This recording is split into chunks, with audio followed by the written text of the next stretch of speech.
it's very often just because you have a system that was perhaps optimized for another demographic, but not your area, not your demographic, and not your client profiles and your city. So be open-minded about changing the system, because if you change your revenue system, you might be surprised at the results you get. And maybe all your dreams are on the other side of that system change. Yeah. Welcome to Gym Empire Secrets, the podcast where we talk with successful gym owners on how they grew their gyms and the hard lessons they learned along the way. My name is Justus Wah, and I'm the founder of Stratagym, where we help gym owners grow their gyms to full capacity and even over 7 figures.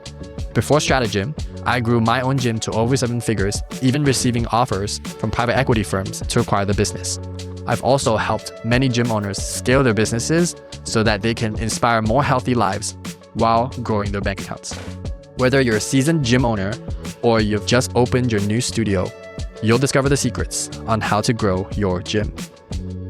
Welcome to the Gym Empire Secrets podcast.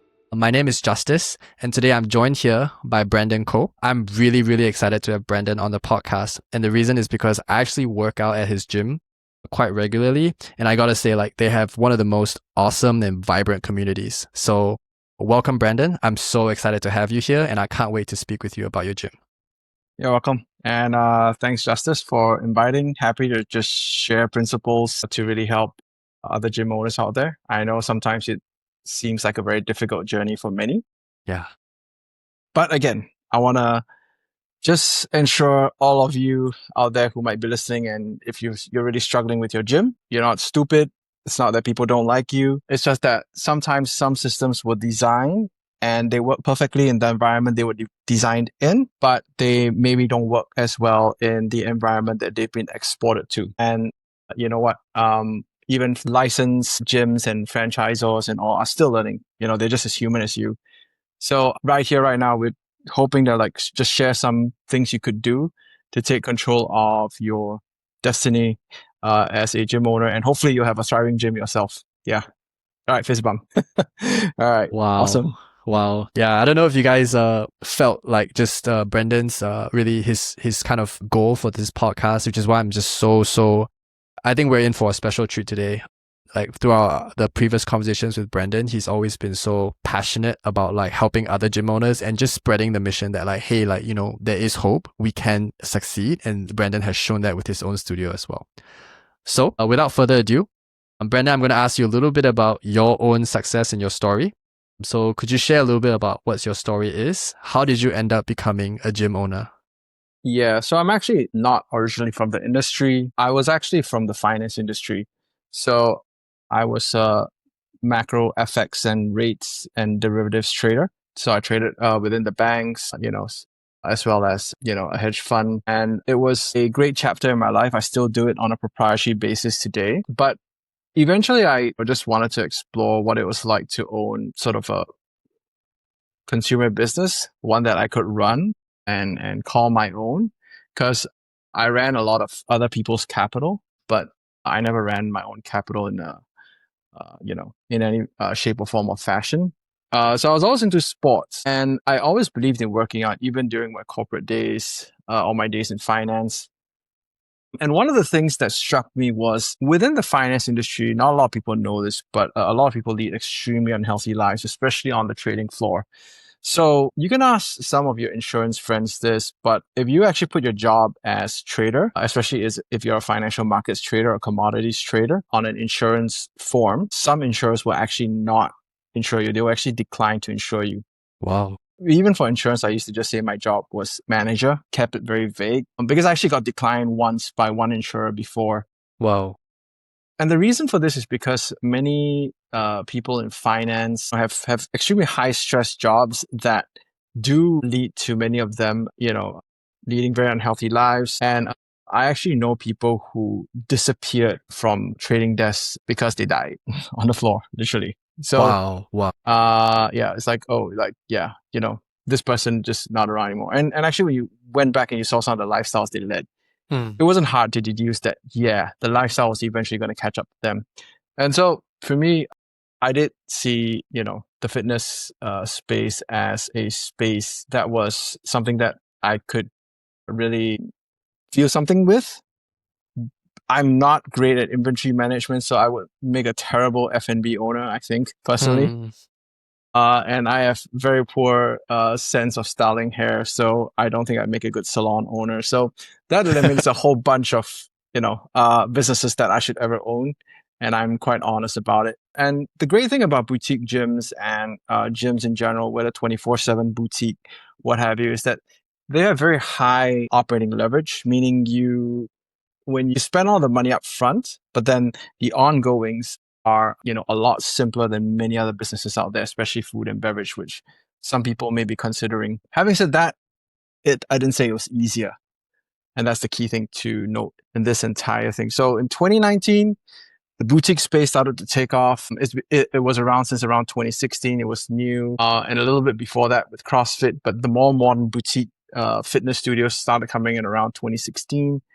And then in 2018, 2019, I became a part of that sort of like adoption culture into this new form of working out. Never really understood it at first. And then later on, sort of said, hey, this really makes a lot of sense for someone looking to get proper guidance, exercise.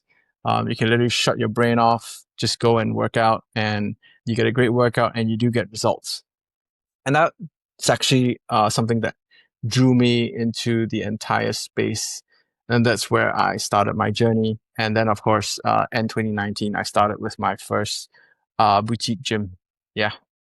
Wow. Thanks for sharing, Brandon. I really love that, especially for you, just that journey from like being in the finance industry and your story about trying to get insured, but you couldn't. And then that led you to start thinking about these things, right? And now your business helps other people in that same scenario actually come in and transform their lives as well, so they don't kind of fall down that rabbit hole.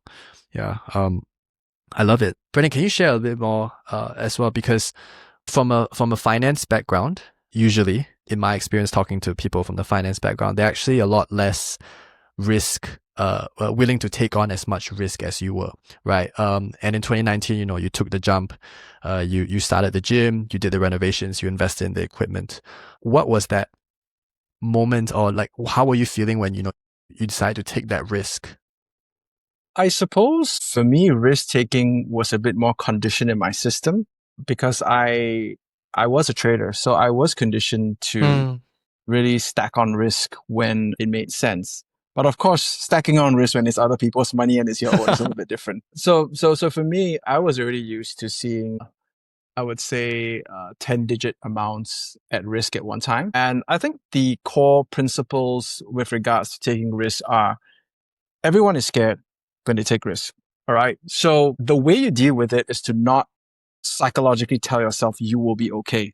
Hmm. The way to deal with it is to actually create a checklist of what you want to see before you take the jump and put your hard-earned money and your life savings on the line. Because that's actually a key principle that they follow at any institutional finance desk. They will say, create a checklist of when you would say, I would deploy or I would take the risk on that, trading position or what have you. So same thing, risk taking cannot be sort of like soothed away with music or anything. You will never come around to it. It has to be, I have a checklist of what I want to see. If what I'm looking at doesn't matter whether it's a gym or whatever you're trying to start, as long as it meets that checklist, you say, okay, I will push the button and I will take the risk, right? That gives you a lot more conviction. The other thing also is that when you are starting a business, many people will sell you a so-called model or dream that they think the business would go after, because if you choose a franchise, that's what they do. If you choose a license, they'll say, oh, we have this and this licensee who did this and that. What I would say is whatever model they give you, assume two things. You need double the capital that they say you need. That's the first thing. And assume that the revenues from whatever they say can drop by as much as 50%. If the model, after making these two assumptions, still checks your boxes, then take the plunge. If you feel that it is very flimsy and you get an uneasy feeling in your gut because you don't think it is robust enough to sort of go through a stress test like this, then it's okay to pause. It's better to take your time opening or running a business than it is to rush into one, because you cannot unwind a mistake once you're in it. There is a lot of ongoing liabilities that you will face. So even if you're in tremendous pain, I mean, I've seen business owners who literally beg real estate agents on their knees, crying, all right, because during COVID, because they could not stop the bleed in their business and they just needed someone to take over the lease. Like grown men in their 40s crying and begging, right? And let's also set ourselves in reality. No matter how great a coach or celebrity or influencer you think you are, everyone can be in that place. So if you tell yourself that I could be in that place if I am not careful, then it's more likely you will not end up in that place by taking the necessary checks and creating sort of a checklist. So, right, like, is this a checklist would be something very simple like, can I, actually, do I actually understand, the product or service being sold? Is it something that I fundamentally vibe with? It's me, right? And then finances wise, like, okay, if I miss the so-called projections by say 50%, will I go broke? Because there are people who run out of money within 3 months of opening a business because Wow. they overestimated what they thought they would bring in sales. And it's a very, very ugly scenario thereafter because Singaporean landlords can be quite unforgiving. And I'm not just saying Singaporean landlords, but I think landlords in any part of the world can be quite unforgiving, especially commercial landlords.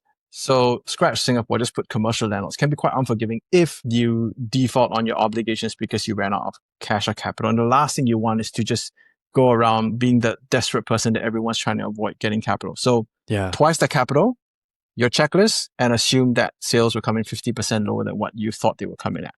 And if you can survive, then it's a go ahead. Wow. Wow. I love that, Brandon. And I can tell, like, just from you sharing that your financial background really shines here because you're so disciplined. For some of the other gym owners I've talked to, it's like, oh, follow your dream, just take the plunge. But you take a way more cautious approach. And I think that's that discipline that you have, right, from the finance background. For you, it was 50% of whatever model is being pitched and a checklist of your own criteria to make this work. So I really, really love that. And I think that's an important lesson, like, for any aspiring entrepreneur. It is. Where It it's is. like, Yeah. Because when the rubber meets the road, right, your emotions will get the better of you. There will always be a point in time in any business, right? And I think every business owner will share this, that you will feel that your business is not going to make it, right? And the worst thing you can do is to be completely emotional during those circumstances, and how you sort of like tame your emotions. Because I'm not saying kill your emotions and stop feeling things. You're human. You will feel things. But the way you deal with it is to write it down and systematically check. Does it make sense for me? And when you're in the toughest times and you go back to that checklist, you remind yourself of why you did it. And you can ask yourself objectively, is what I thought broken? Or is it a temporary hardship that I am facing? Can it be solved? well, Yeah, separating the emotion from the fact, what is really going on, not just how are you feeling right now. correct. Yeah, because when you run a business, it's very noisy. Yeah, there's a lot of things telling you you're not going to make it, but you need to know when it's true and when it's not. Yeah. I love it. I love it. Brendan, can you tell me a little bit about, when you decided to open your gym, what did you feel like was the end goal here, right? What was success? What did it mean to you back then when you first opened your gym? And of course, we can talk about success in many different terms, many different facets. So there's operational success. What does that look like for you? Financial success. And last, the impact that you have on your customers, your employees, your community. Yeah, I would, okay, I'll go down to operational success first. Mm-hmm. The first is, of course, the gym should be achieving the objective it sets out to do, which is helping people in their transformations. Look, at the end of the day, people do not pay for ideology. They don't really care about training ideologies. Most people who will join a gym care only about one thing, and that is, what transformation are you going to give me in my life? And at the core of it, that's what they're paying for. So you need to be very clear what transformational steps or transformations you want to see in the gyms, how people's lives have changed. So one of the big transformations that, of course, I see is that my main avatar would be women who are married with families or working women between the age of 30 to 50. And many of them, when they come in, they experience a change where they go from, I've never worked out before, I'm a little bit out of shape. And then they, through a period of 6 months or so, they get into shape. You see a confidence boost that you don't see with any other sort of like so-called transformation. It's a permanent confidence boost. And then they bring their partners along, and then their partners start feeling the same thing. I think that's what I would say is one key success indicator, that your clients are actually seeing the positive results. And this is important because you don't want to feel like an imposter, right? When you're actually successful, you want to Yeah. feel like you actually did something beneficial for the people you're sort of servicing. The second thing is, of course, ideally, you hope that the gym members, together with the coaches, all the staff in general, get along and you form a fairly cohesive community organically. Okay, to be quite clear, that success may or may not include you as an owner. All right. So which means Wow. you have to be very careful. Like sometimes as a gym owner, they form the communities and the communities of success. But some gym owners get very sensitive when the community members may not invite them for events or stuff. It's quite important as a gym owner that you don't break the communities that are formed. And there are many, many reasons why sometimes communities may or may not involve you because of various nuances that are hard to explain. So don't take it personally. It's not that they don't like you, but perhaps, there are reasons why they just feel more comfortable forming it. But if they are going out with each other, hanging out with each other, they like each other, you've created a successful community. And I think that's sort of the benchmark that you should be looking at. And then, of course, I'd say financially for a gym, and I think for almost any location service, consumer services based business, ideally you want to be operationally profitable, means operating on an operating basis profitable within a sort of like 6 month time frame. So one thing a lot of people don't know is most gyms fail in 3 years. Year one, year three, year five. The reason for this is because in year one, they run out of money. All right. For those that failed in year one, they didn't plan the finances or the budgeting properly. They took too long to break even operationally. They ran out of capital. All right. That's hardly pleasant when it happens. Year three is because most gyms or most operating businesses in retail spaces or commercial spaces sign 3-year leases usually, plus a certain number of additions thereafter.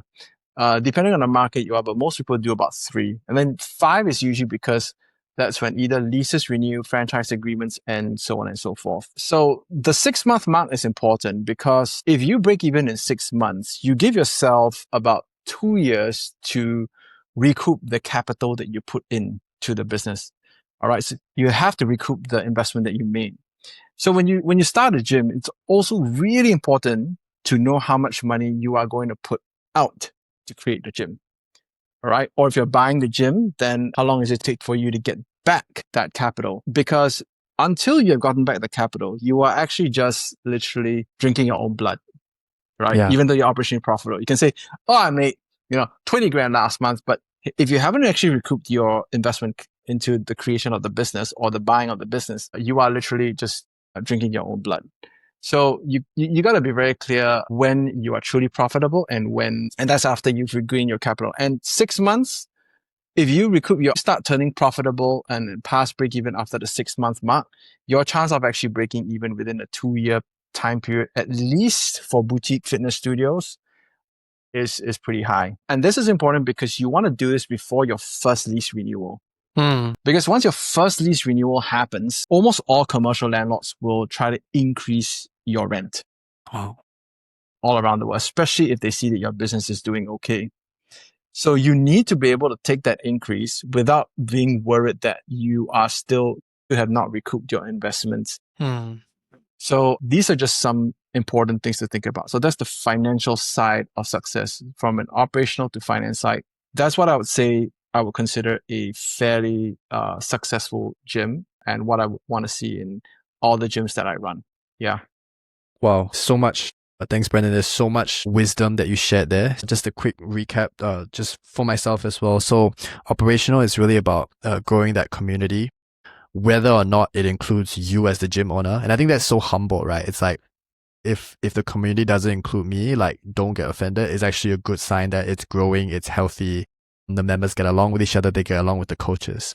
I mean, I think it takes a lot of maturity and perspective to understand that as a gym owner. Because as you mentioned, like, I'm sure a lot of gym owners are like, ooh, but like, this is like my gym and I started this community. But you don't see things that way.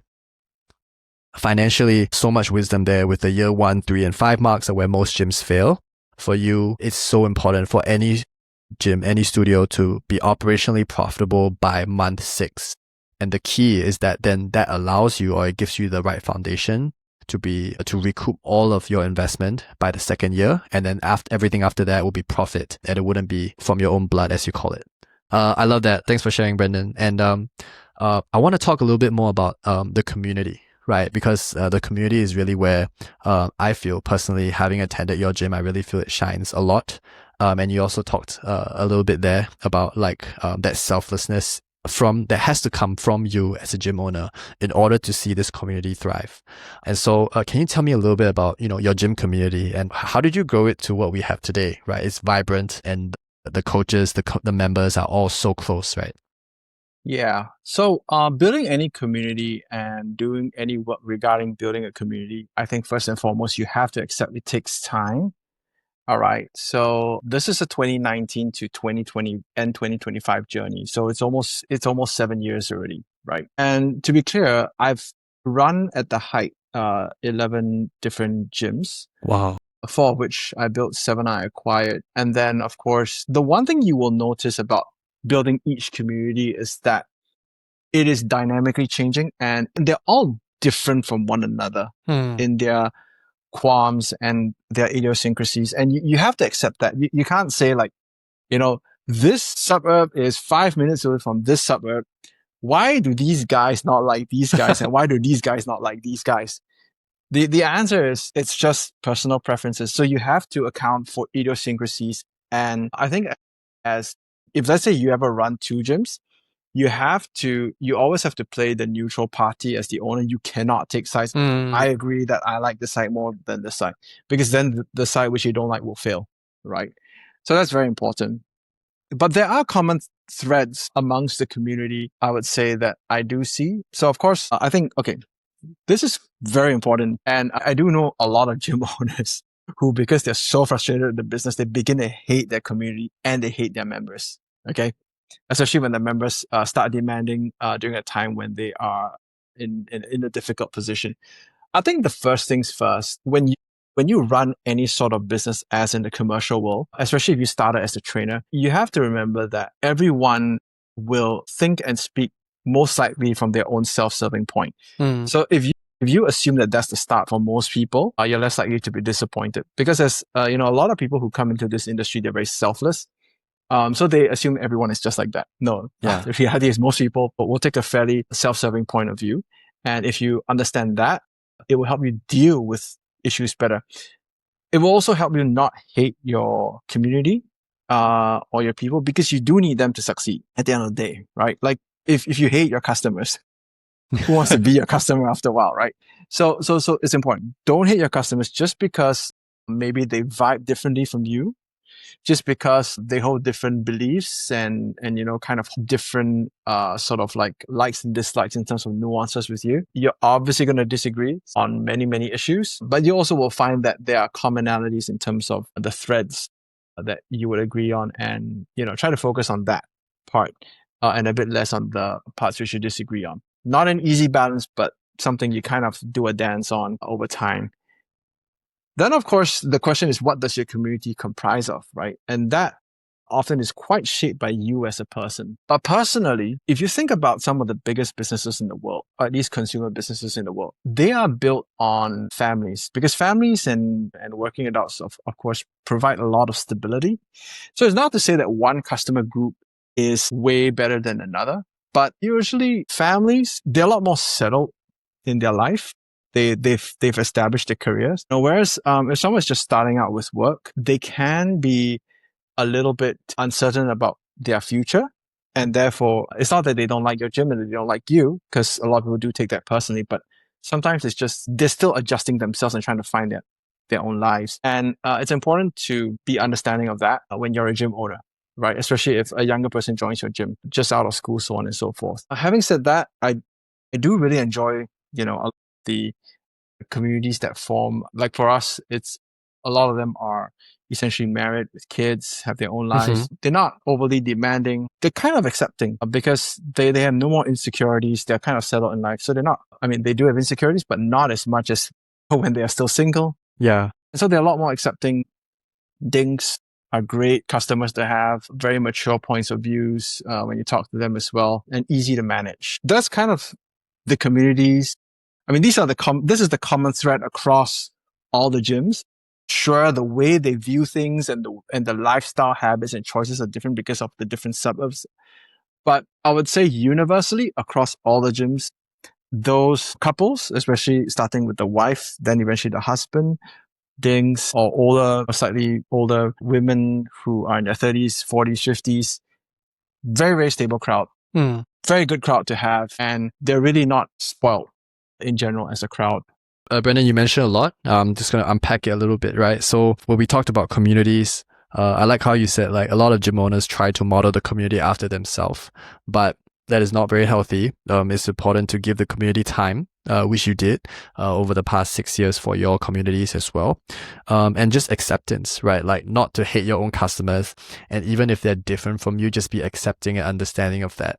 The community that you have right now is so diverse. There's very, very mature couples, women, people who are a little bit older, but there are also people who are a little bit younger and maybe do not have the a sufficient perspective on what they really want in life as well. And as long as the gym owner is willing to be accepting or willing to be really just embrace all these different personalities that are most probably very different from themselves, then the community will grow in the right way. Yeah, correct. I mean, just remember that everyone communicates in a different way because different personalities communicate differently, and you'll be okay. I love it. I love it. Can you tell me a little bit about how you find, how people usually find your gym, right? Like how do they walk in? What are some of the acquisition channels, the marketing that you've tried to find even more members for your gym and to grow your gym? Okay, so there are many, many, many channels you can use. Mm-hmm. So I'm just going to talk about the most effective channels. Of course, so for a gym that is in already existence and you have sort of customers already and you have members already, the number one growth spectrum, and it grows geometrically, is actually referrals. All right. So always incentivize your members to refer people to you. There are several reasons for this. Even if you pay your member to refer people for giving them a free trial, the total cost of it is lower than with digital ads, meaning your customer acquisition cost is a lot lower. The second reason is that a warm referral usually has a significantly higher closing rate. Like you're talking about a difference in closing rates. On average for referrals, I close just a little over 50% of the referrals that come in. Wow. Amazing. Yeah. But with digital ads, all right, actually the number is significantly less than 10%. So you're talking about maybe 5% or less actually do finally convert to become members. So referrals by far are the most powerful channel. Always think about this. Okay, this part may not appeal to a lot of people who are less inclined analytically, but you do need to get this right. So do talk to someone about it if this is not your forte. You need to know what your cost is acquiring a customer from digital ads, which is the second avenue I get people from, and try to get it as granular as possible. So like, does it cost me $50, $100, $200 to get a customer in and become a member? That number is very important because with that number, you can work out a referral program that makes sense for you. So just think about it. Even if your gym started with 50 members, if every single member refers, you incentivize 50 members, which is a very small number of people, to bring in 3 people that they think would join the gym. And you do that again on the second round, gym memberships will grow geometrically, not linearly. So every acquisition channel that you can bring people into a gym is linear in nature. But the human mind cannot actually cleanly comprehend geometrical progression. If you ask me what is the one thing that I understood better than most gym owners, it's that I understood that the power of geometric increase was significantly greater than linear increases. And that's very important because 50 people bring in 3 people, that's 150 people. So even if you have that and they bring in only 70 people, you convert, say, 30% of that, right? That's 21 people. Your gym just increased by almost 40 over percent. Yeah. Repeat that cycle again, right? You start to see tremendous results very fast. So number one channel of acquisitions is referrals. Do not ever let this channel slip, and make sure you do not hate your customer, which is why I brought the first point. If you hate your customer, you will not like the referrals piece. Okay, so don't hate your customer. I know sometimes it can be easy to do that because some people are a bit different from you, but yes, yeah. So don't hate your customer. Second, digital ads. Okay, so this applies especially if you're a new gym. Mm-hmm. So when you've got no brand or your brand is new, you need to spend a lot on digital ads. So I would say for a new gym, right? If you are franchised and you're branded, I would say between $10,000 for a first 2-3 months might get you somewhere. But personally, if you really wanted to kill it, I would push for a $20,000 marketing spend. It's a very heavy marketing spend, but you need it. You have to see it as you're trying to get a rocket off the ground. So it burns a lot of fuel at the start. So a few things you need before you send out your ads. Make sure you have two things. One, make sure you have your foundation memberships as well as you have a trial. I cannot understand why some places want to launch gyms without trials. It makes no sense to me because people need time to decide before they commit. All right. It can be a slightly longer trial. Doesn't matter. But there will be guys who will be your foundation members and there will be guys who want to be considering, but they need to trial first. So make sure you get the trials in, but no more than 2 offerings when you're starting. For digital ads after you're launched, all right, you need to be very clear who is the avatar you're targeting. So make sure you sort of like take stock of all the customers in your gym and then ask, who do I want more of objectively? Not who you like more, but who you objectively want more of because they're hassle free. Because some of the best customers come in, they work out, they go off, they don't give you trouble, they pay on time. These are the best customers, but they may not be your friend. In fact, your friend may be harder to deal with in quantity than with just one of them. So you have to separate business from. So for digital ads, make sure you know very clearly who is your avatar. You've got AI today. Tell AI what your perfect avatar is like. Tell them all its habits. Tell AI all its habits and say, create an ad to attract more of this kind of person for me. Yeah. And AI can do a lot of ad copies for you. In terms of gyms, I would say digital marketing, Meta and Google are basically the monopoly for this. I wouldn't recommend TikTok. TikTok audience is younger. So eventually as the audience matures, that avenue becomes more viable. But as of now, Meta and Google are better. Now, it's quite important to know this. Google ads seem less impactful than Meta ads, but Google ads are more powerful in getting people who already have an intent to visit your gym. Right? Because when you want to go to a place, you don't look on Instagram, you go to Google usually or go to Google Maps. Where's the place, right? So Google ads are very powerful for targeting people with intent. And that's important because that is one of your lowest CAC routes. Meta ads, all right, they get a lot more of the customers who are new to your experience, but the CAC is significantly higher because it's a huge educational process behind it. And from 2019 till now, right, I've seen Meta ads in terms of cost per click just increase phenomenally. It's insane how expensive they are today.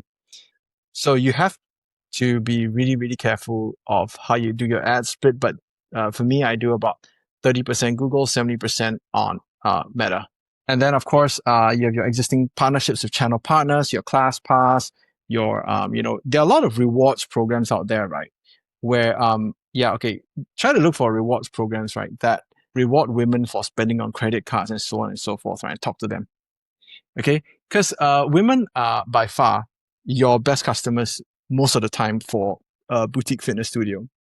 And I'll explain this in terms of the psyche for buying. All right. The psyche for buying between a man and a woman is quite different. A woman looks for value. A man thinks in absolute price very often. So a woman, when she thinks about your service, she's thinking of, I'm going to use the service. How much is it going to be per use and all that? So the absolute number may not matter to her because she's saying, I'm going to use it often enough for it to be worth my while. The guy will go, oh my gosh, this is expensive, right? And then they will take a package with less value, higher cost per use, right? Just because the absolute number seems smaller, right? So that's why by far, try to target rewards programs and channel partners that really serve women because they see value a lot faster than men when it comes to consumer services. And then when you do that, you don't have to worry about the guys coming in. The guys will come in later on because you just use the referral system to bring the guys in. Yeah. Wow. Correct. Yeah. And then the final channel is your remarketing, your email, your WhatsApp to existing leads. I call this the sugarcane factory. So throughout the course of your lead generation, okay, especially at the start, when you first start your studio, you're going to get like a couple of thousand leads, but maybe only a couple of hundred are really going to buy from you. Your job is to actually revisit those leads every 3 months and WhatsApp them, offers, promos, how are you, so on and so forth. You don't have, okay, I know some gym owners believe in creating videos and it's their talent and they send those videos to these customers and maybe customers buy. But for some people, if you don't have the talent, you may end up making a fool of yourself, right? So the better thing to do is just message them something to say, invite them to come in, some sort of carrot and say, hey, we're going to, allow you to come in and you can bring a friend for free as well. Something like that. And I've had people who have not responded to me until I reached out to them for almost the 8th or 9th time. Wow. Then they came in. That persists. Yeah. Yeah. So you just have to mechanically do it. I don't see value in fitness studio newsletters because I think people have enough stuff in their inboxes. Sending people an email of testimonies together with your latest promotion to hook them in, you might be surprised how many you get from that over time. For anybody who's listening to this, you can really tell that Brandon is a gym owner that knows, like he knows his stuff, right? I mean, just in that sharing, we covered the different channels, the funnels that he's used. Also in order, right? He was able to rank it in order. Way beyond that, he knows his CAC, his customer acquisition costs. I think and Brandon, you'll probably know this as well. Like if you speak to most gym owners, like what is your customer acquisition cost? They're like, no, I think it's like around like probably less than $120, but like they've actually never done the math, right? And then above all of that is just knowing who your ideal avatar is, right? Your ICP, your ideal client profile. For you, very clearly, women through and through, be it through the referrals, the credit card reward programs, or even your digital ads, your marketing is all just targeted towards the same avatar. So Correct. Yeah, so this is a gym owner that knows his stuff, for sure. For anyone listening out there, and if you don't know, I would challenge you guys to do that work as well. Yeah. I think actually, Justus, maybe something some of the viewers want to understand is how they can easily calculate their CAC. That's something that I think that they will want to know. So maybe I'll let you take that piece.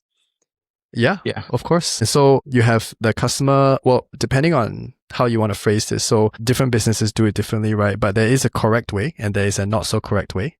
So we'll cover how would you accurately calculate your customer acquisition cost, okay? So it's your entire, any expense that is related to your acquisition cost divided by the number of customers that you acquire during that period of time. So if we, for example, were to take the period of 1 month, right now, today is December 30th. So we take the entire expenses for acquiring all of our customers in the month of December, which not only includes digital ads. So yeah, you can say, oh yeah, my marketing cost is X amount, but it's really so much more than that, right? So from the marketing cost, if you pay for any CRM or software, that has to be included as well. Aside from the CRM and the software, depending on how you communicate or nurture your leads. So for example, if you are on WhatsApp Business, then you will need to, the WhatsApp Business subscription fee is part of that customer acquisition cost per month. And then if you call them, your phone bills are also tied to them. And then if they come in any kind of swag that you give them for them to sign on the dotted line to become your members is also part of that process. And for some gyms, depending on your model, if you have a sales rep, then obviously the sales rep's commission, the salary is all part of that customer acquisition cost. So all of that, so basically you take a time frame. So all of that divided by the number of actual customers that you received is the true customer acquisition cost. That's one. If we were to look at a level above that, there's actually something called the effective CAC as well. So the effective customer acquisition cost. And why is there an absolute and an effective CAC? Is because for the effective CAC, the effective customer acquisition cost, sometimes you actually take cash like from these customers. So if they come in, you close them, you acquire them as customers. Let's say you're able to down $500 per customer. Then what happens is your effective CAC, or rather the cost, can actually be negative because you're profitable on the acquisition of the customer, right? And so obviously there are many, many different ways you can spin this, but that's generally how you will calculate customer acquisition cost. Yes, thanks. Yeah, I think that's very comprehensive. Mm-hmm. And I mean, what I would say to most people who are gym owners, if this is not your strength, all right, do try to find someone to help you with it, because you cannot navigate the business environment without understanding this, even for a business like a gym. And especially if you expand, it starts to get a lot more complex for you. So if you don't get it right at one gym, you will be a total mess once you pass two. Yeah. Wow. Yeah. Some great wisdom there from somebody who has been there and done that with scaling his studios, right? Wow, thanks so much, Brandon. I think that's going to be, that's really a gold nugget for any gym owners out there listening to this. I want to talk a little bit about just your journey so far, right? And the vision and the growth that you have you have experienced for your gyms and as a person. So you managed to build, a thriving community, right? What do you think were the biggest reasons for your success so far, if you were to attribute it to just one or two key things? I would say actually just two things would do. One is you need a successful revenue system that works for your area. That is different for every gym in every area, because every gym is kind of localized. And the second is you do need a coaching team to be competent and good. And it may not include you again as the owner. All right. So I think one of the important things is that you need to recognize whether you make good coaching material. So you might think you're a great coach, but if effectively people don't resonate with your training style and you're not getting the kind of customers you want, you need to accept that maybe the better thing for you to do is to run the business rather than being the coach. So you have to be very clear what your strengths are. I would say that if your gym system is designed well, you might get away with a not so great coaching team for a short period of time, but it cannot be prolonged because people do come for coaches. At the end of the day, if it's a boutique studio, of course, if you're a 24/7 gym or something that's more infrastructure based, then it's based on your infrastructure through and through. But even then, it then goes to the second point, which is a lot of people wonder, hey, I saw this system, I bought into it, and then I didn't quite get the money that I thought I would get. In fact, my partner is questioning me every day, like, why am I still putting money into the gym? Because it's losing money, so on and so forth. So, and many other things. And the reality is that I think that the boutique fitness studio model, as well as the gym model, has greatly evolved over the last 3 years to 4 years. One, there's significantly more competition. Number two, consumers, related to point one, have more choice than ever and are bombarded more than ever. Therefore, do expect a lot decisions to take longer. Do expect, buying decisions to be somewhat flippant, because people are just sometimes confused by the amount of information that hits them.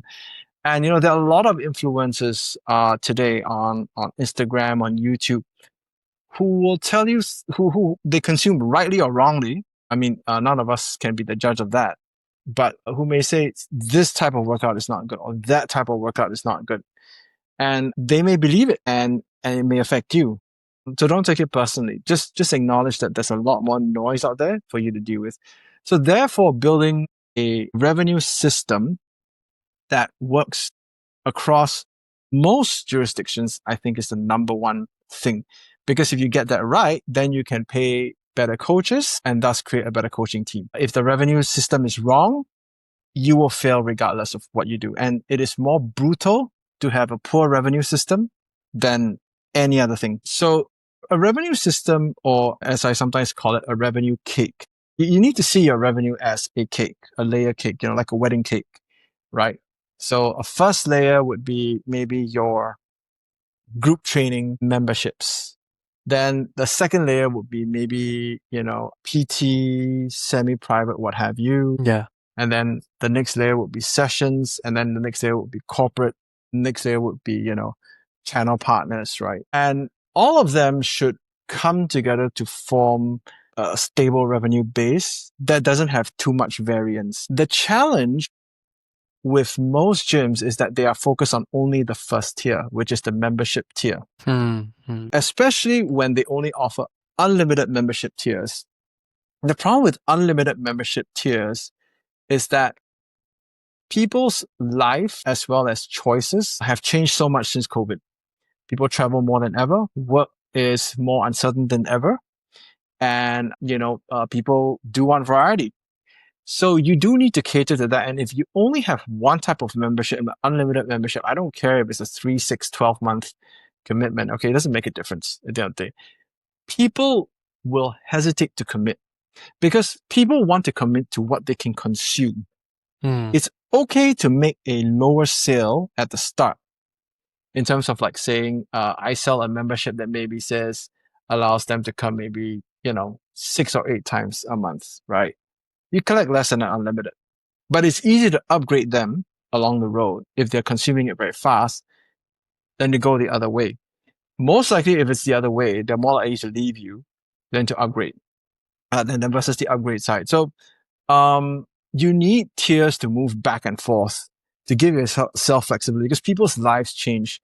Therefore, your membership tier, the membership level should be able to dynamically adjust to this. If you only have one membership tier, you have no ability and flexibility to actually adjust dynamically. And this means that no matter how good your brand, your training, your coaches, and you are, and your gym is, people will not sign up, not because they don't like you or anything that you've done, but because it doesn't suit their consumption pattern. You must suit their consumption pattern. That's your first layer. And it has to be versatile. Yeah. Okay. Wow. Then you come with your PT, your semi-private, so on and so forth. Different customers, different ages, different wants, different attention needed. For example, an older couple or a performance athlete may want private training or semi-private training. You cannot run away from that. They may just not find your group training program sufficient for their needs or meeting their needs. And you need to acknowledge that. So that's the next tier you got to have. The tier of like class credits, so on and so forth.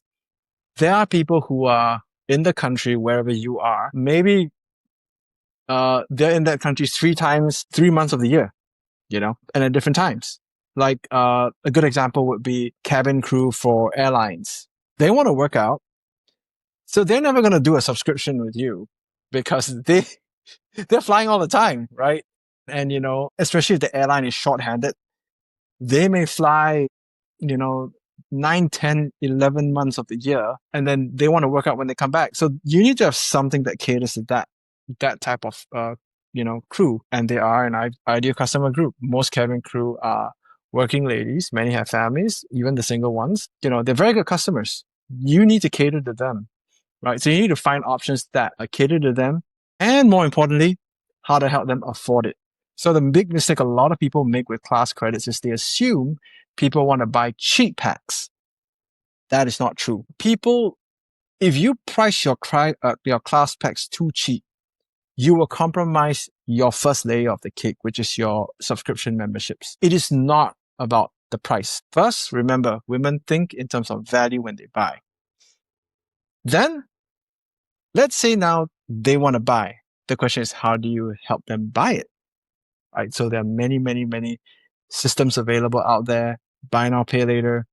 You can agree with different schemes with them. Up to you. Be creative about this. And then, of course, your channel partners.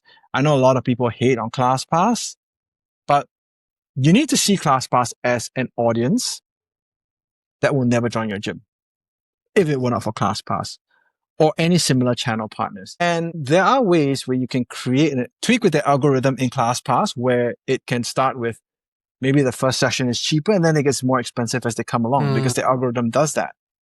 So I have people who have become members from ClassPass as well. So never ever say an avenue is bad. As long as you have distribution, all right, you will be fine. You must have distribution. Oh, and the last day of corporate classes.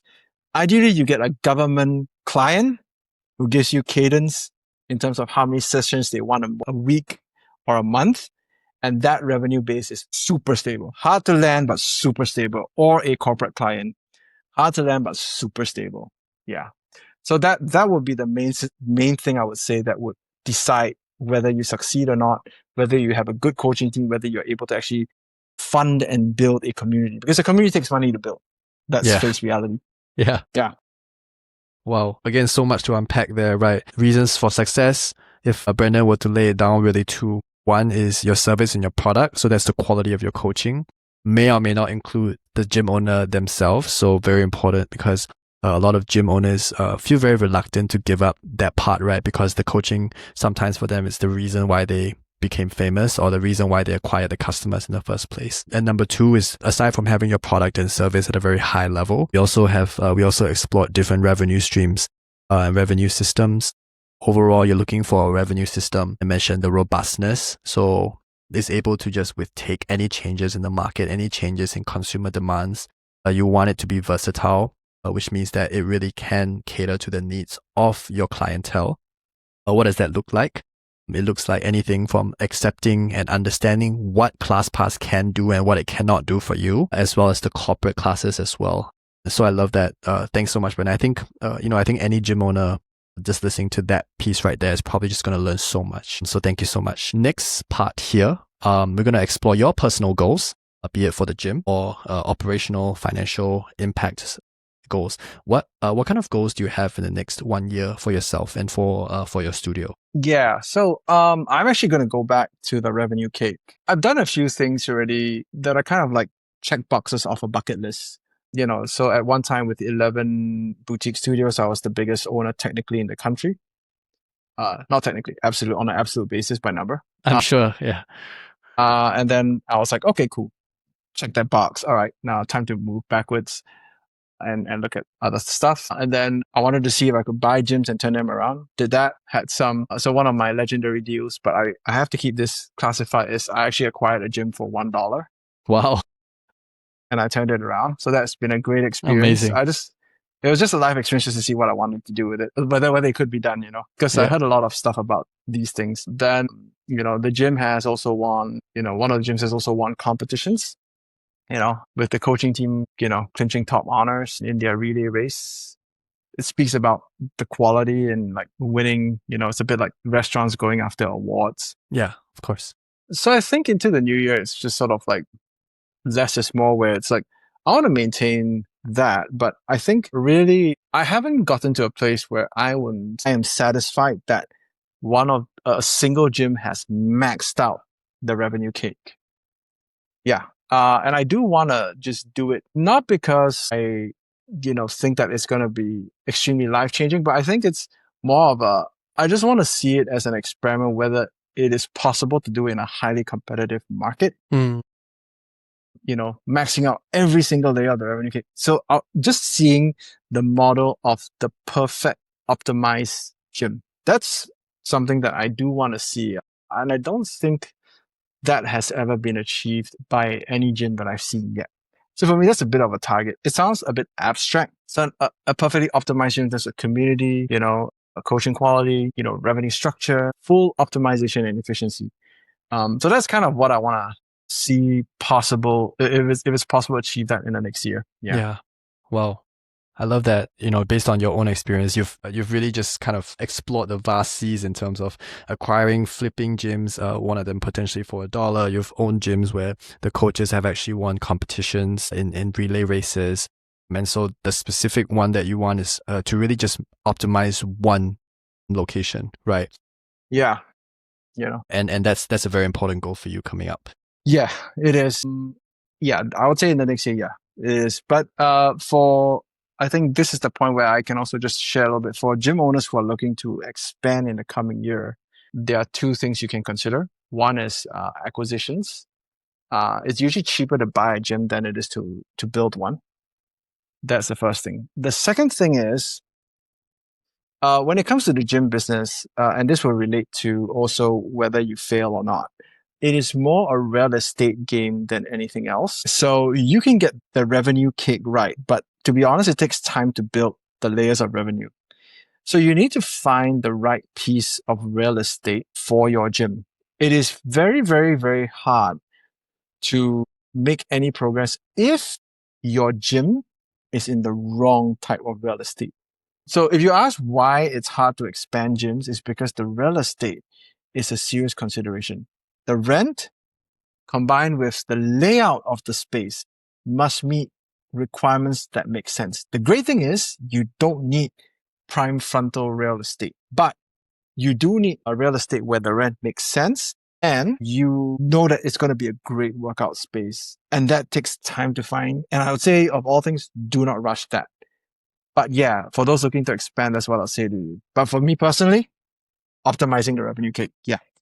I love that so much, Brandon. So optimizing the revenue cake is your goal for 2026. And I think going back to what you said on like the real estate piece, right, which is so important in gym businesses. I think what really stuck out to me was like most gym owners, or if you ask anybody even thinking about like opening a gym, what they will look for is like, I want like, it has to be the shiniest studio in the most expensive place to attract that foot traffic, right? But for you, you're way more practical on that. You're like, no, actually, the rent has to make sense. It has to be a space conducive for working out. Yeah. I think you can always just remember, right, that a business is not static. It's a dynamically changing thing. You can change spaces, okay? But bear in mind, first and foremost, a lot of your customers come to your space because they're used to your space. All right. So you can move to a better space, but the better space has to be magnitudes better than the space you're in. All right. And that is not easy to achieve in general without some sort of significant rent increase. But it is better to do it after you are established, moving to a nicer place.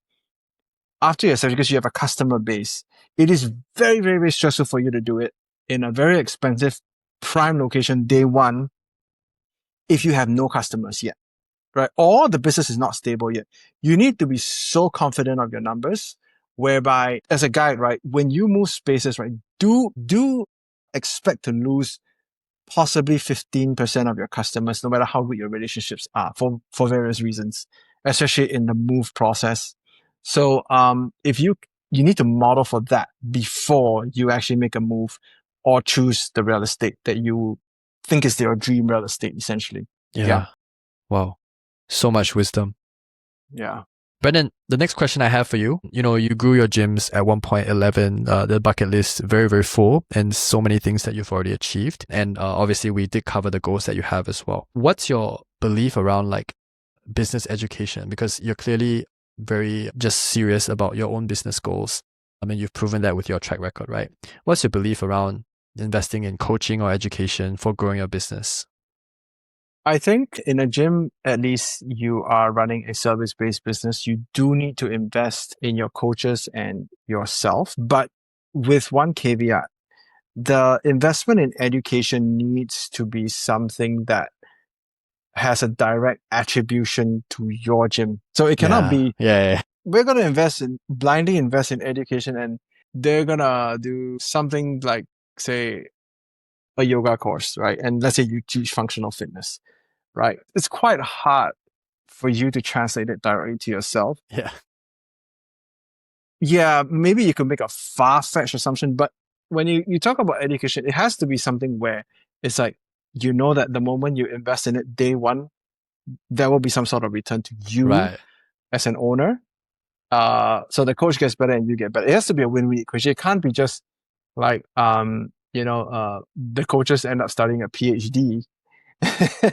And then, your gym's revenue is the same. 5-year return. There's no point having being a broke owner, but all your coaches have PhDs, right? It has to Yeah. translate to you. I'm not against coaches having PhDs, but if they want to get a PhD, then it must serve a bigger purpose. So you need Right. to ask yourself, start with the end goal in mind when you talk about investing in training, uh, and you talk about investing in education. And I think as an owner yourself, always assume you need more education. Hmm. Be very cognizant of what your strengths are. Even if you hire someone else for something you're weaker at, try to make sure that you like understand the subject matter enough to not have people run circles around you, right? Because for the commercial side, it's very easy for people to run circles around you if they're smart enough, if you don't understand your numbers and their dynamics. Marketing agencies are notorious for this. They will Wow. always report to you a much lower CAC than your CAC really is, which is why I asked you that question earlier, like to justify their service and the spread that they take.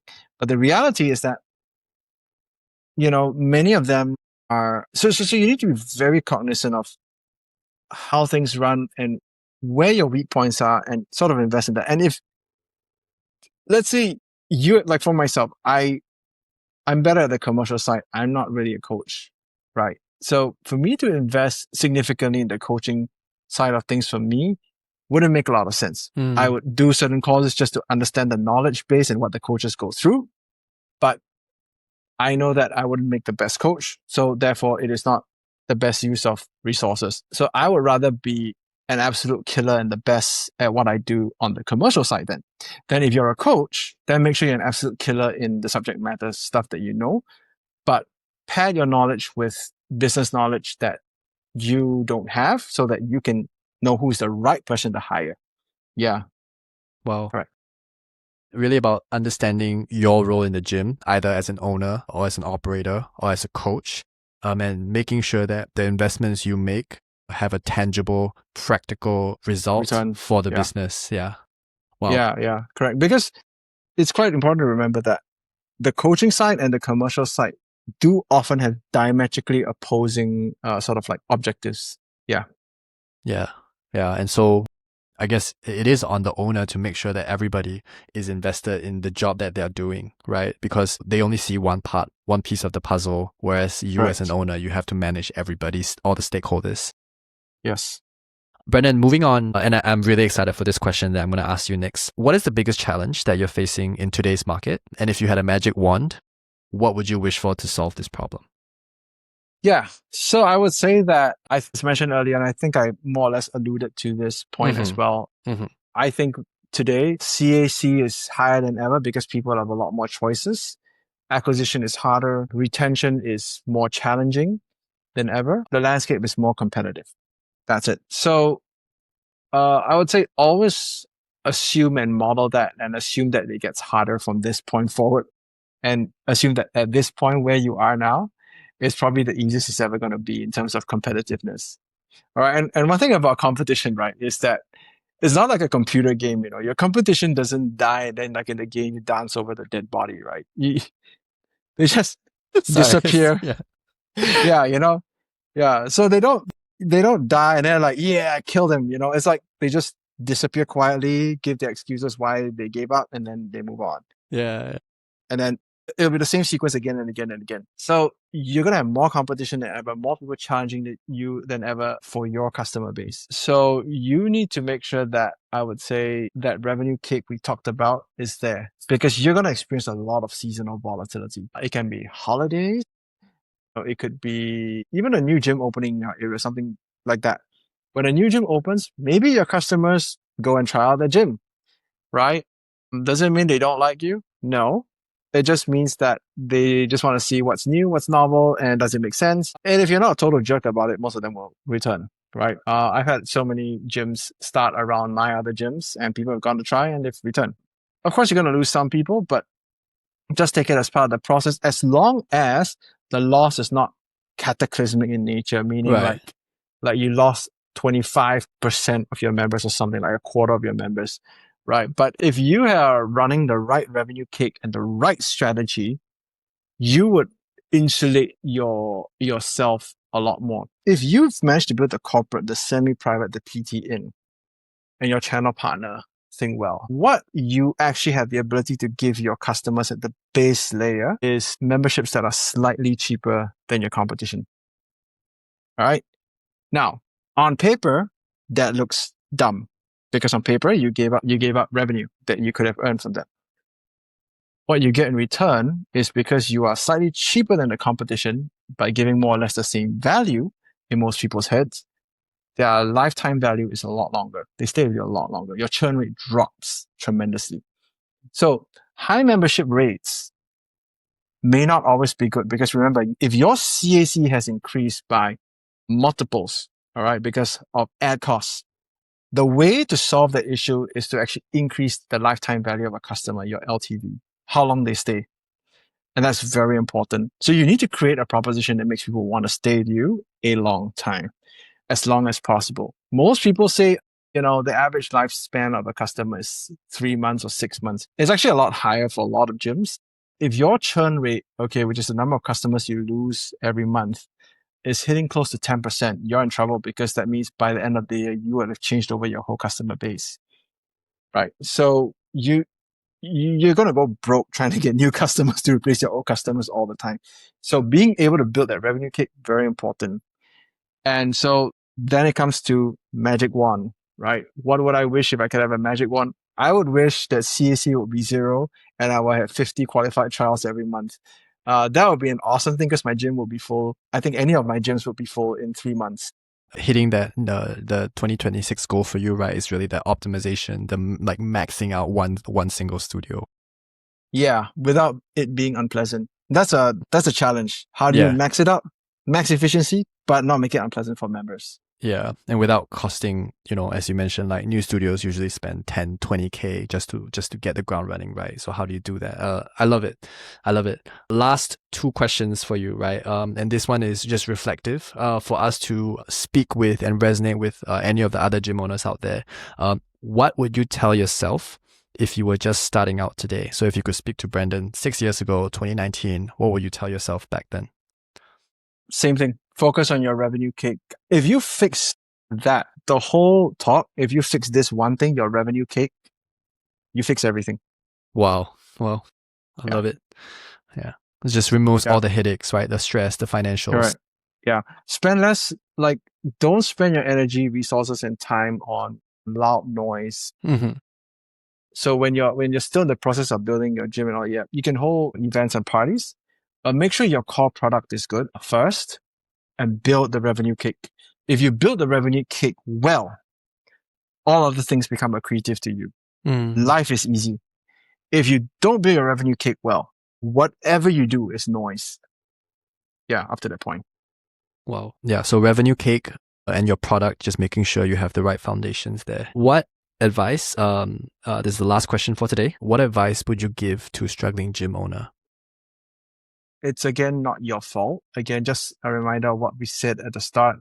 It's not because you're stupid. It's not because people don't like you. It's not because, you're not capable, but it's very often just because you have a system that was perhaps optimized for another demographic, but not your area, not your demographic, and not your client profiles and your city. So be open-minded about changing the system, because if you change your revenue system, you might be surprised at the results you get.